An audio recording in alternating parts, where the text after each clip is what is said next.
Mi nombre es Guadalupe. No soy una persona creyente exagerada, ni fanática de lo paranormal. Siempre fui una mujer normal, trabajadora, con una vida tranquila en el Estado de México. Pero después de lo que pasó, aprendí que hay cosas que no deberían despertarse jamás. Todo comenzó hace unos años, cuando mi mamá falleció. Ella murió en la casa donde crecí, una casa vieja, de esas construidas en los años 50, con techos altos, puertas de madera gruesa y un silencio raro, pesado. Cuando murió, mis hermanos decidieron venderla, pero yo pedí quedarme ahí un tiempo para arreglar sus cosas. Las primeras noches fueron normales, hasta que empecé a soñar con ella. Soñaba que mi mamá me miraba desde la puerta de su cuarto, sin hablar, sin parpadear. No era una pesadilla violenta, pero me despertaba con una sensación horrible, como si alguien me hubiera estado observando de verdad. Después vinieron los ruidos, pasos en el pasillo, la puerta del baño que se cerraba sola, golpes suaves en la pared, siempre a las 3 de la mañana. Pensé que era estrés, duelo, cansancio, hasta que mi cuerpo empezó a cambiar. Una noche desperté sin poder moverme. Sentía un peso enorme en el pecho, como si alguien estuviera sentado sobre mí. Quise rezar, pero no pude hablar. Mi lengua no se movía. Entonces lo sentí, una voz que no era mía, pero estaba dentro de mi cabeza. No gritaba, no amenazaba, solo decía mi nombre, despacio, una y otra vez. Cuando por fin pude moverme, estaba empapada en sudor y con la garganta ardiendo. Al día siguiente descubrí algo que me heló la sangre. Tenía marcas en el cuello, como si alguien me hubiera apretado con fuerza. Había horas que no recordaba. Me encontraba cosas movidas, puertas abiertas, mensajes en mi celular escritos con palabras que yo jamás usaría. Una noche, una vecina me detuvo en la calle. ¿Todo bien contigo?, me preguntó. Ayer te vi gritando en el patio, hablando sola, con una voz muy fea. Yo no recordaba nada. Empecé a grabarme por las noches, pensando que quizá caminaba dormida. Lo que escuché en esas grabaciones todavía me hace llorar. Mi voz, pero más grave, ronca, diciendo cosas en latín, rezos al revés, palabras que yo no conocía. En un audio se escucha claramente como digo: esta casa es mía, ella me pertenece. Yo estaba dormida en mi cama cuando eso se grabó. Ahí entendí que algo me estaba usando. Desesperada, fui con un sacerdote de un pueblo cercano. Cuando me vio, retrocedió. ¿Qué hizo usted?, me preguntó. ¿Jugó con algo? ¿Invocó algo? Le juro que no, pero recordé algo. Entre las cosas de mi mamá, encontré una caja con velas negras, fotografías antiguas y un cuaderno lleno de oraciones raras. Nunca creí que ella practicara algo así, pero el padre me dijo que había abierto una puerta. Durante la bendición, mi cuerpo se arqueó solo. Yo escuchaba todo, pero no podía controlarme. Grité con una voz que no era humana. El sacerdote empezó a rezar con más fuerza, y entonces lo sentí salir. Después de eso mejoré un tiempo. Dormía mejor. Los ruidos cesaron. Pensé que había terminado, hasta que una madrugada desperté sentada en la cama, mirando fijamente la pared, sonriendo. Me mudé de esa casa. Nunca regresé. Nunca la vendí. porque hay noches, todavía, en las que despierto con marcas nuevas en el cuerpo y con la sensación de que algo sigue viviendo dentro de mí. Si estás escuchando esto de noche, si estás solo, reza, porque hay historias que no se cuentan para asustar, sino para advertir. Muchas gracias por escuchar mi historia. Mi hija se llama Fernanda. Tenía 15 años cuando todo comenzó. Vivíamos en Puebla, en una casa de interés social, tranquila, sin nada fuera de lo normal. Fernanda era una adolescente común, contestona a veces, pegada al celular, con cambios de humor típicos, hasta que empezó a aislarse demasiado. Dejó de comer con nosotros, se encerraba en su cuarto, con las luces apagadas. Empezó a escuchar música rara, sonidos extraños, cantos que no entendía. Una noche la escuché llorar. Cuando entré, me dijo algo que me heló la sangre. «Mamá, hay alguien en mi cuarto cuando tú no estás», dijo. Al principio pensé que era ansiedad, pero empezaron a pasar cosas. La puerta de su cuarto se abría sola. El espejo amanecía empañado, con marcas de dedos, y el ambiente se sentía pesado, como si algo se enojara cuando rezábamos. Una madrugada desperté con un golpe fuerte. Fernanda estaba de pie, en la cocina, completamente a oscuras. Giró lentamente la cabeza hacia mí y sonrió. Fernanda comenzó a decir cosas que jamás había aprendido. Hablaba de la muerte sin miedo, dibujaba símbolos extraños, se reía cuando veía imágenes religiosas. Un día, durante una discusión, me gritó con una voz grave. Me empujó contra la pared con una fuerza imposible para una adolescente delgada. Después de eso, no recordó nada. Las noches se volvieron una tortura. Mi hija se despertaba gritando, convulsionando y hablando en otro idioma. A veces decía mi nombre, pero no como ella lo decía. Lo pronunciaba con desprecio. Una vez grabé con mi celular, temblando de miedo. En el audio se escucha claramente como alguien dice: «Su cuerpo ya no le pertenece». Fernanda estaba inconsciente cuando eso se grabó. La peor noche fue un jueves. Fernanda empezó a flotar ligeramente sobre su cama. No fue mucho, pero sus pies no tocaban el suelo. Sus ojos estaban en blanco, su espalda arqueada de forma imposible. Yo caí de rodillas rezando, llorando, suplicando. Sentí un odio que no venía de mi hija, sino de algo mucho más antiguo. Un sacerdote aceptó ayudarnos después de ver a Fernanda. Apenas entró al cuarto, se persignó. Durante la oración, Fernanda gritó, escupió y se rió. Dijo pecados míos que nadie más sabía. Me culpó de todo. La oración duró horas.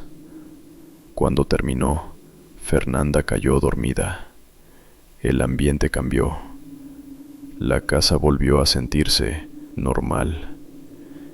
Mi hija despertó al día siguiente confundida, cansada, llorando.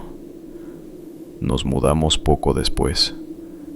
Fernanda sigue viva, pero hay noches en las que se despierta sudando, mirando la esquina de su cuarto, como si algo la siguiera observando. Gracias por leerme. Buenas noches, mi nombre es Dionisia. Ya estoy vieja. Esto pasó hace más de 50 años, cuando mi marido y yo éramos jóvenes. Nos fuimos a vivir al campo porque la tierra era barata y porque queríamos criar a nuestros hijos lejos del río del pueblo. La casa ya estaba ahí, no la construimos nosotros. Era una casa vieja, de adobe, con techo bajo y piso de tierra en algunas partes. La gente decía que llevaba muchos años abandonada. Aquí ya nadie quiso vivir, nos dijeron. Mi marido no creía en nada. Yo, desde que entré, sentí algo raro, como si la casa nos estuviera mirando. Al principio todo fue normal. Barrí, lavé, pusimos nuestras cosas, pero desde las primeras noches la casa hacía ruidos.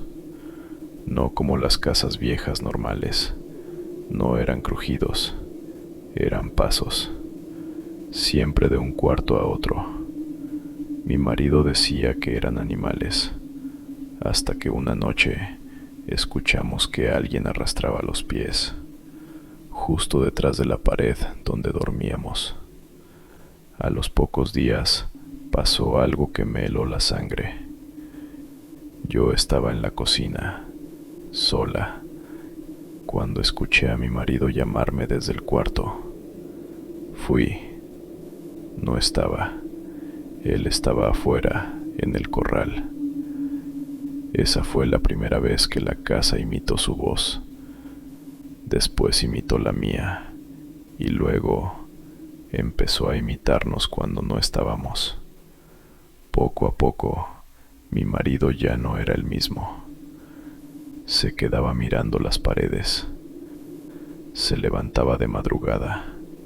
Hablaba solo.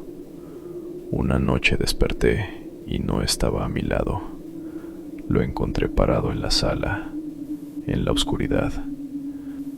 Mi marido empezó a decir que la casa le enseñaba cosas, que le decía dónde poner los muebles, dónde cavar, dónde no caminar. Yo le pedía que rezáramos y se molestaba. Ahí supe que algo andaba muy mal. Una madrugada me despertó un golpe fuerte. Mi marido estaba dándose la cabeza contra la pared. «¡Para!», le grité. Se volteó. Sus ojos no se veían como siempre. Lo abracé. Su cuerpo estaba helado. Desde ese día, mi marido ya no quería salir. La casa crujía cuando él se alejaba. Las puertas se cerraban solas.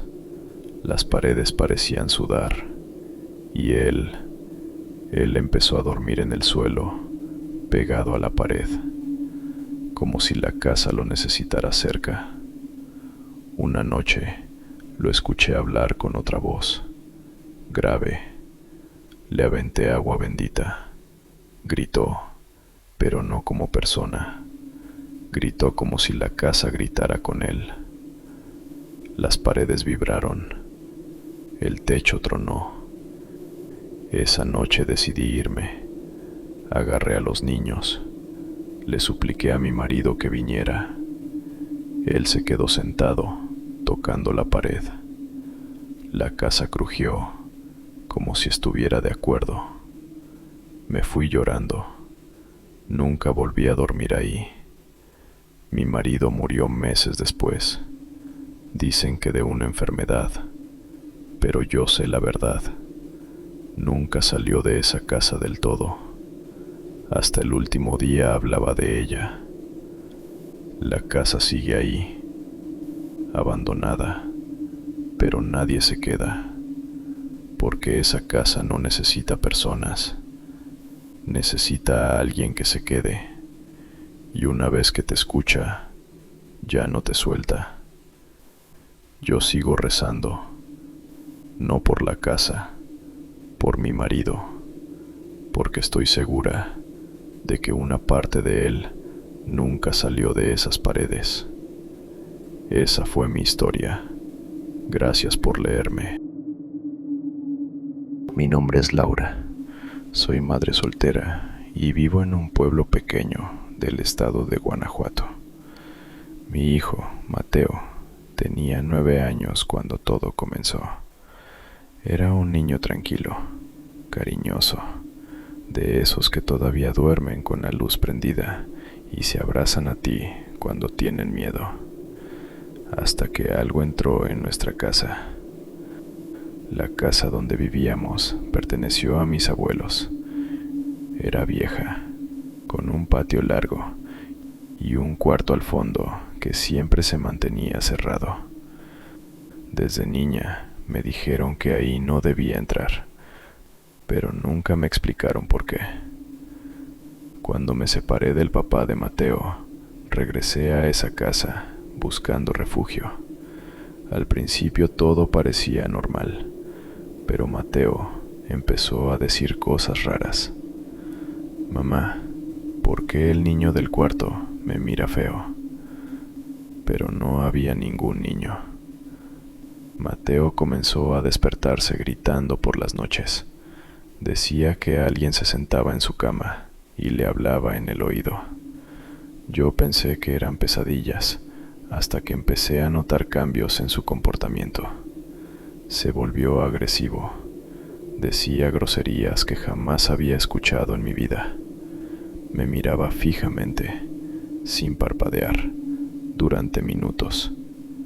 Un día, mientras lo bañaba, me empujó con una fuerza que no era normal para un niño de su edad, y su voz cambió.